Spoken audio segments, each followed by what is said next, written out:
छठवां दिन है इस पदयात्रा का। निर्विघ्न रूप से सामाजिक समरसता को संदेश देता हुए जगह जगह चौपालें लगाते हुए पदयात्रा बढ़ रही है। आज सराय खटोला में वंशकार परिवार जो वाद्य यंत्र के द्वारा मंगल काजों में बैंड बाजा आदि की सेवा करते हैं, उनके साथ बैठकर साधु संतों के साथ बैठकर सड़क पर भोज किया, सामाजिक समरसता का संदेश, हिंदू एकता का संदेश दिया। हम इस देश में सनातन हिंदू एकता चाहते हैं। सनातनियों में हम भेदभाव छुआछूत मुक्त चाहते हैं। कुछ विरोधी ताकतें इस कार्य को, इस मिशन को रोकने के लिए तरह तरह के षड्यंत्र कर रही हैं, तरह तरह के उपद्रव कर रही हैं। हमको यही जवाब देना चाहेंगे, जो भी इस पदयात्रा का विरोध कर रहा या फिर हिंदुओं को डराने के लिए तरह तरह के षड्यंत्र कर रहा, हम एक बात कह दें, हम न रुकेंगे न डरेंगे।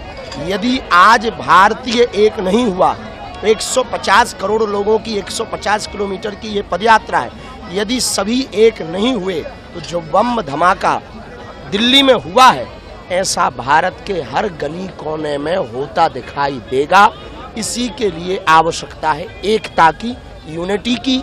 यूनिटी ही एकमात्र माध्यम है जिससे भारत में शांति, विश्व में शांति सनातन के द्वारा स्थापित की जा सकती है। इसलिए यह पदयात्रा की जा रही। अब आगे भी और पदयात्रा करेंगे।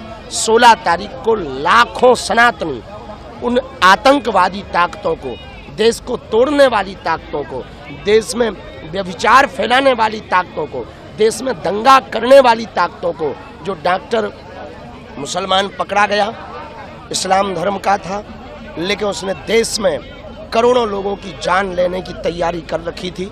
हम भारत की इंटेलिजेंट ब्यूरो, भारत की पूरी खुफिया तंत्र को धन्यवाद दे रहे कि उन्होंने वो जो RDX पकड़ा, उससे कई शहर तबाह हो जाते, उससे बचा लिया। पर जो दिल्ली में वाली घटना हुई, निश्चित रूप से वो नहीं होनी चाहिए।